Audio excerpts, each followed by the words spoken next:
ఈయన గారి ప్రసంగంలో ఎంతటి అవహేళన, శృంగారం,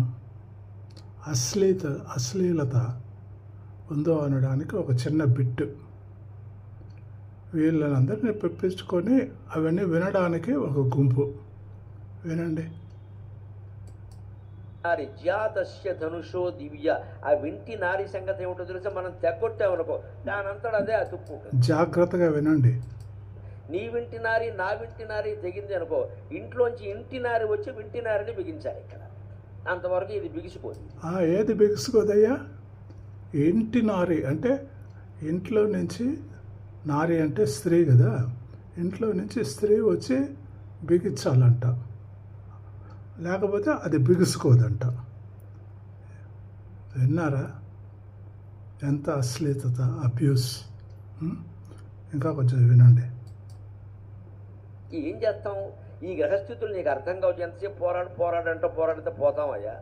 ఆ వింటి నారి అద్భుతం, ఆ విల్లు అద్భుతం. అంతేకాదు, అక్షయ్యే మహేషుది. అర్జునుడికి 2 అమ్ముల పొద్దులు ఉంటాయి. అందుకే ఆయన కవ్వడి అంటారు. వడి. కవ అంటే జంట.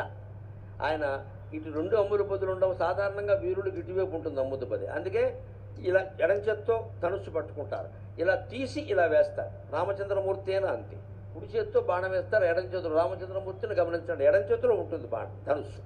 ఇలా తీసి వేస్తారు.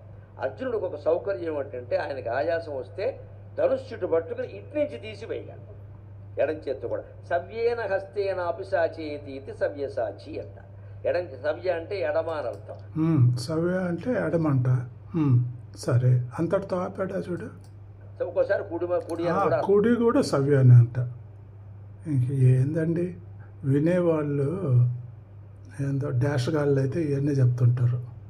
సవ్య అంటే ఎడమ, కొన్నిసార్లు సవ్య అంటే కుడి కూడా అంట, కొన్నిసార్లు ముఖం కూడా అనొచ్చు, కొన్నిసార్లు బొజ్జ కూడా అనొచ్చు. అధవ మాటలు ఇవి. వీళ్ళు చెప్పేదానికి ఒక పంతులు, వినడానికి ఒక అమాయకమైన ప్రజలు. మనల్ని ఏ విధంగా బ్రెయిన్ వాష్ చేసి, కండిషన్ చేసి, మనల్ని నమ్మించి, మనవాళ్ళు దాన్ని నమ్మి వాళ్ళని ఫాలో చేసి వాళ్ళని కూర్చోబెట్టి పెంచుతున్నాం. ఇదండి జరిగేది. మోసపోకండి. Thank you. Like, share, subscribe.